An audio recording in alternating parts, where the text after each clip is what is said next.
Hey, welcome back to the channel. My name is Jason, and here I talk about all things story. And the story I am talking about today is Drive My Car by Haruki Murakami. Now, I've always been meaning to read Murakami for some time. I just never got around to it. It seemed maybe it's a little bit dense, maybe it's not to my taste. I wasn't quite sure, but nonetheless, I never got around to it. But a film came out titled Drive My Car that received rave reviews that I wanted to check out. And at the time, I didn't even realize that it was based on one of his works. But then once I queued it up, I did discover that fact and thought, wow, this is a great opportunity for me to experience one of his works in short story form. And if they made a film about it, it must be one of his better tales.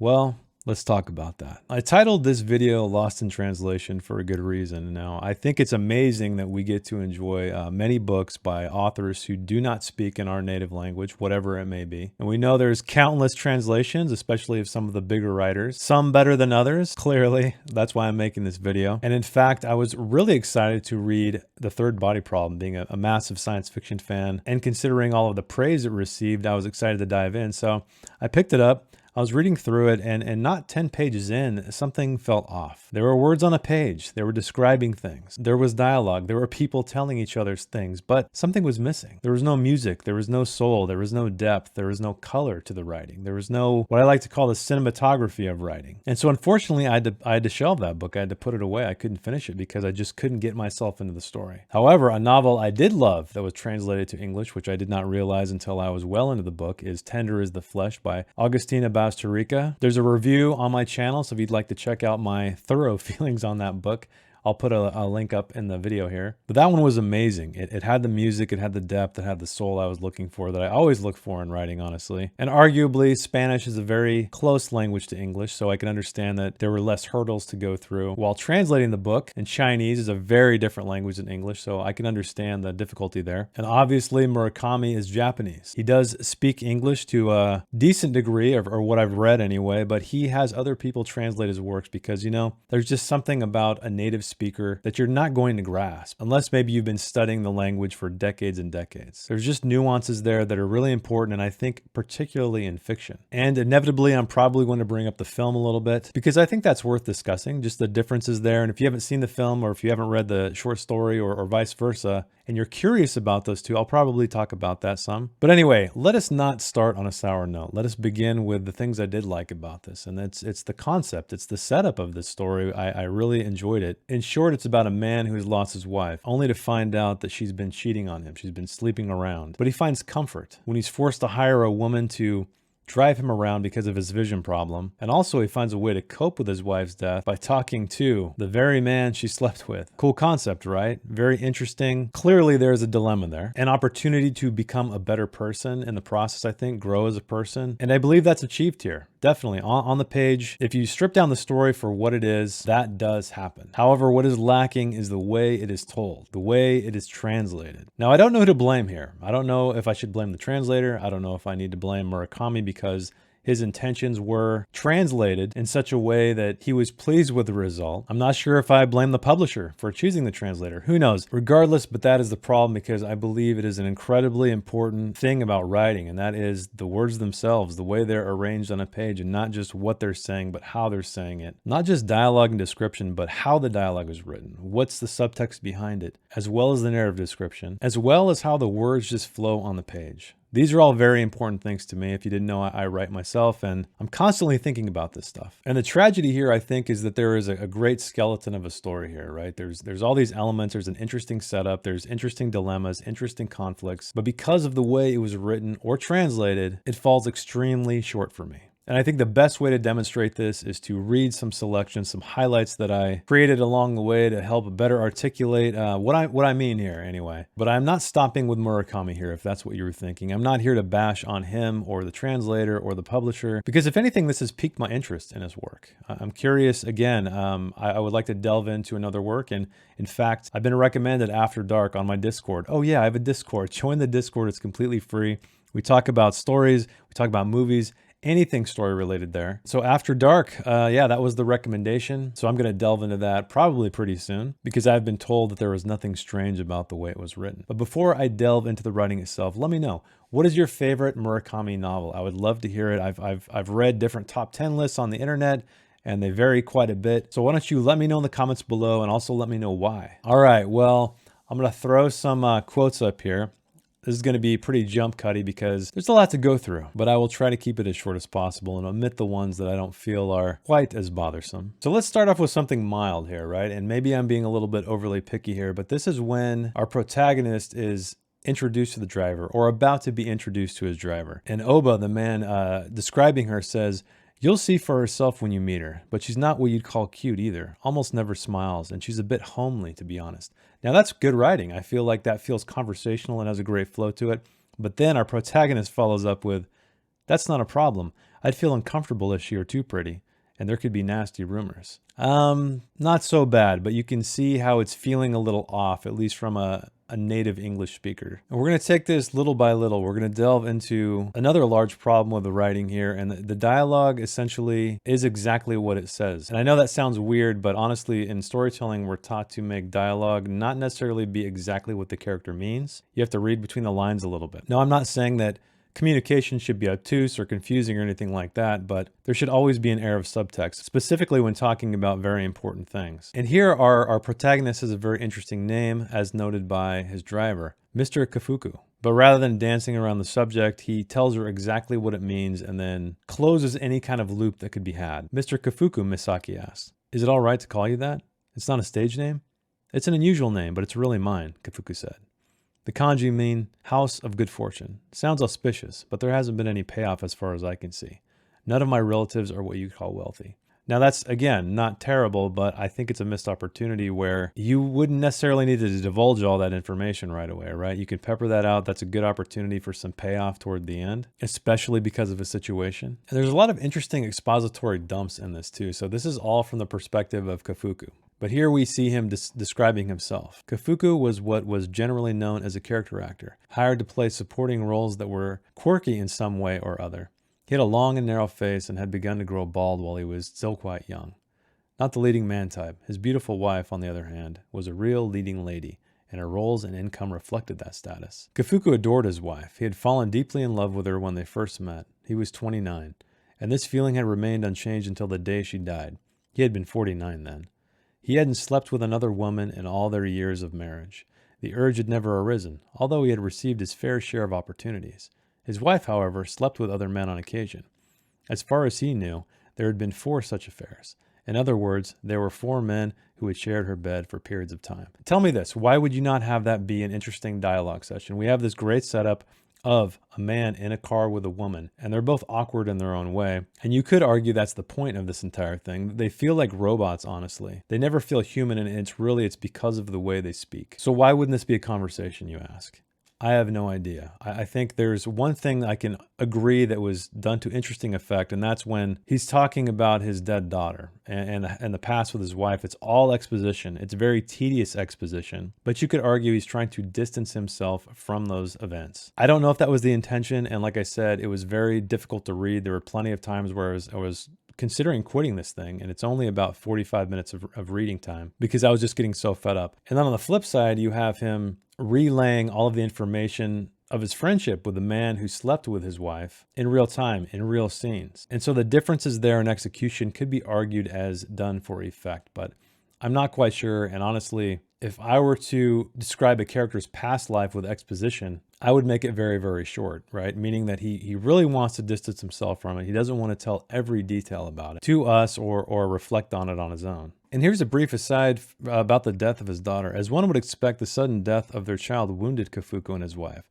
suspending them in a dark, heavy void. It took them a very long time to get back on their feet. Really strange way of explaining that. Again, it feels like I'm reading a long-form outline. It feels like this entire story honestly feels like a long-form outline for a novel or for the film. The film definitely expands upon this stuff in a great way. It uses character dynamics. It uses the concept of the man and the woman in the car together and how that relationship develops, how because you're stuck in a proximity together, you're forced to converse or not converse, but regardless, you're stuck in a small space together for a long period of time. That was done immensely better in the film. And honestly, in the book, there's very few scenes with them in real time in the car together. And later on, we learned of Misaki and her past, the woman who was driving him, when she says, "My body can't handle alcohol," Misaki said. and my mother was a problem drinker, which may have something to do with it. Does her drinking still cause problems? Weird way of saying that. Misaki shook her head from side to side. My mother's dead. She was driving drunk, lost control of the steering wheel, went into a spin, and flew off the road and into a tree.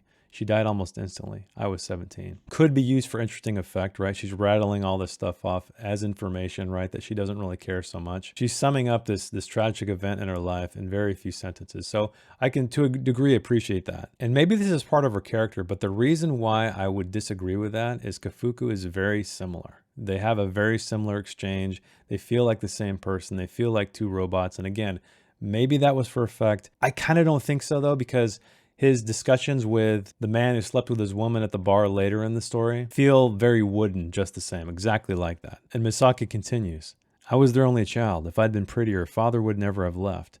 That's what mother always said. It's because I was born ugly that he abandoned us. But then Kafuku strangely responds with, You're not ugly, Kafuku said quietly. Your mother just preferred to think of it that way.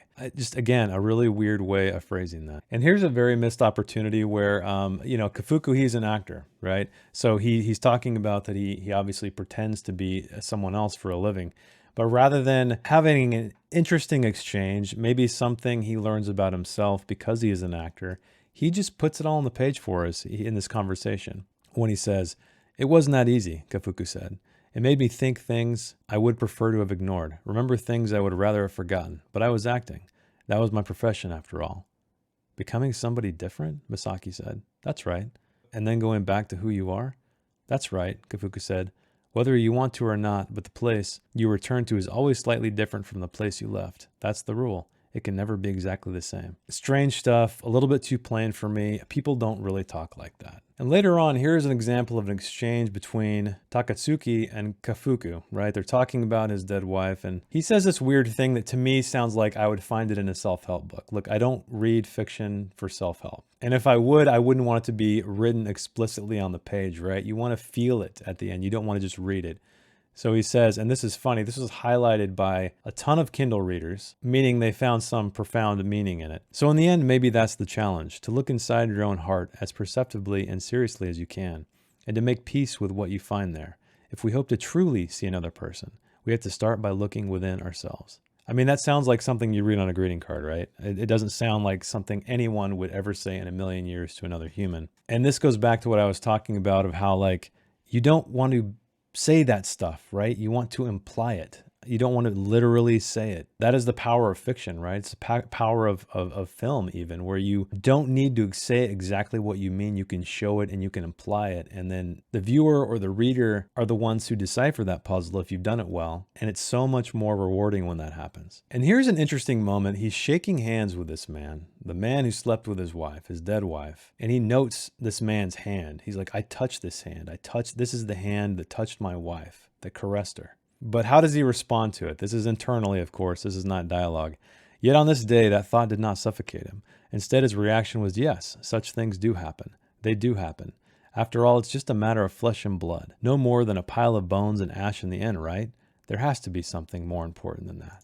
So yeah, a really strange way to summarize his feelings in such a short, plain paragraph. And here we are in the car again. And rather than him fuming or being quiet or presenting an opportunity for another character to read or pull things out of him, because he is in a state, right? He's in a mourning state. He's dealing with a lot of heavy stuff. To be honest, I wanted to punish that guy, Kafuku said, as if confessing to something. The guy who slept with my wife. He put the cassette back in the containers. Punish him? Make him pay for what he did. My plan was to put him off his guard by pretending to be his friend, find his fatal flaw, and use it to torture him. What kind of fatal flaw? Misaki asked, knitting her brow in thought. I didn't think that far ahead. He was the guy who let his defenses down when he drank. I was sure something would turn up sooner or later, etc., etc. So this is almost like the speech of the villain we see at the end when they have the hero in their clutches. They think they're going to win and they divulge their plan. But why did it come out this way? Why did it play out this way? Why did Kafuku just say, hey, this is what I was planning to do? because of this and this. Oh, here was my plan, blah, blah, blah, blah, blah. Kind of a strange thing to say and a strange way to say it. Again, very robotic. There's no dynamic between these two characters. And I think that's the biggest failing in this entire story, is that they're just bantering back and forth. There's no moments of silence. There's no rhythm to the conversation. It's just information dumped through dialogue back and forth in a very plain way, which unfortunately creates very wooden characters. And here we get a little melodramatic. Here we get a little cheesy. And I will remind you again, this is dialogue. It was slightly different from revenge, Kafuku said. I wasn't able to forget what had taken place between them. I tried really hard, but I failed. The image of her in another man's arms was stuck in my mind, as real as life, as if there were a demon with nowhere else to go clinging to a corner of the ceiling. Eyes fastened on me. After my wife's death, I expected the demon would disappear if I just waited long enough, but it didn't. Instead, its presence grew even stronger. I had to get rid of it. To do that, I had to let go of my rage. This honestly sounds a lot to me like internal monologue or thoughts in an anime. But you never did figure out why your wife slept with that guy. Why it had to be him, did you? No, I never grasped that. It's still a big question mark for me. He was a nice, uncomplicated guy, and I think he truly loved my wife. It wasn't just a romp in the hay for him. Her death hit him hard. So did being turned away from her sickbed at the end. But I couldn't help liking the guy, even thought we could become friends. That more or less is the end of it. I think you can see my issues with it, right? Not only in the dialogue, but in the description, in the expository dumps. This really, to me, just feels like a massive outline, a long form outline to do something that is far more nuanced, far more detailed. And I feel like the film did that. So one thing I should bring up about the film is there's a moment where Kafuku and the guy who slept with his wife are in a car. They're stuck in a car together. And so I did like that aspect because you're trapped. This is when Kafuku divulges all of the information that he knows that his wife has been sleeping around. The problem is they do this kind of dialogue in that scene, right? This kind of dialogue where all of their thoughts are exactly as they're speaking them. It's a very long scene, back and forth, essentially info dumping on each other. And while I can appreciate the staging or the setup of scenes like that, specifically with Misaki, right? She's his driver. They have these great opportunities to have these deep conversations for her to pull things out of him and for him to pull things out of her.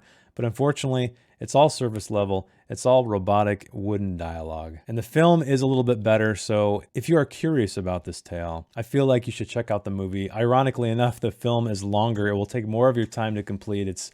I believe it's over 2 hours long, and the short story probably will only take you about 45 minutes to an hour to read, depending on your reading speed. But let me know your thoughts. Am I being too harsh here? What is your favorite Murakami book? Did you read this story? Did you see the movie? How did you feel about both of those? I'd love to hear your thoughts. But that's it for me. I'm not going to give it an official review score or anything like that. This is more of me getting something off my chest to start a discussion, because I know there's people out there who appreciate literature and how it's presented, what it can do, and how it differs from all kinds of other art mediums. So if you want to check out my own writing and criticize it, the links are down below in the description. Thanks for hanging out with me. And if you'd like more videos like this, where they're just kind of random discussions, less formal reviews, let me know. I'd love to hear it. And thank you for watching, and I will see you in the next one. Bye.